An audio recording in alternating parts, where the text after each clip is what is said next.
I don't know if I would have made it through without this person, Yeah. because like I said, it was just to go through that kind of shift, especially at a time in my life where I had so many other things happening. I was engaged, about to be married. I was moving, switching jobs, graduating. It's like your I whole had a life lot. starts shifting, right? Like as you're going through this, your entire life just changes.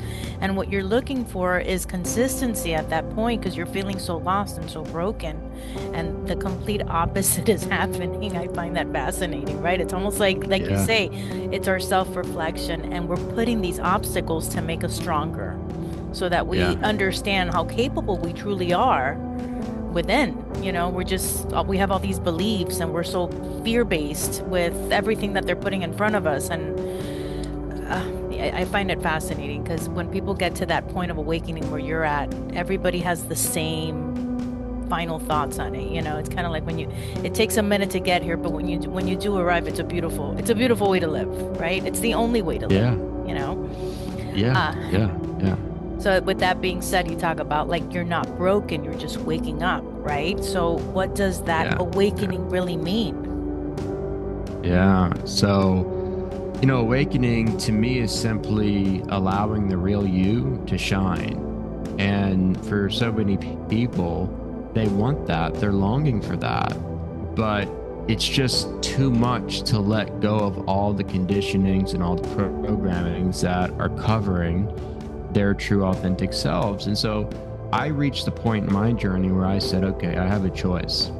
Either I can pretend like I don't know what I know now, and I Right? can go back into the system, back into the old ways, and just live in a way that's, um, yeah, it's like Expected, I almost like know, expected of you.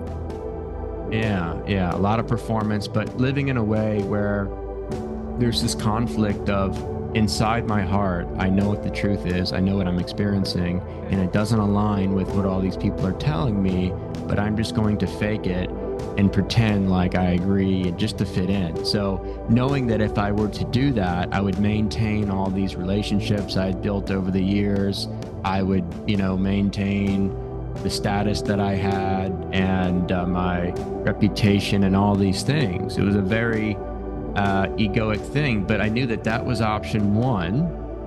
Option two was to be true to myself at the time and to start sharing what I knew intuitively I had to start sharing Mhm. publicly.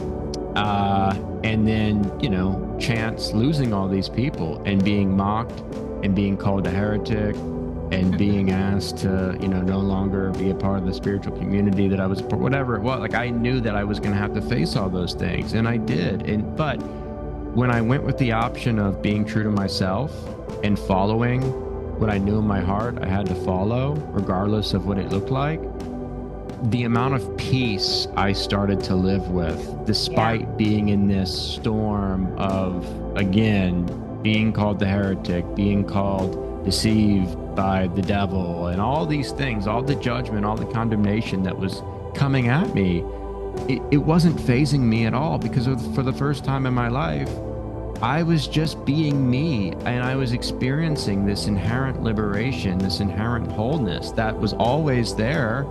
But again, it was just covered up by these different ideas and beliefs about myself that came with the religious indoctrination and programming.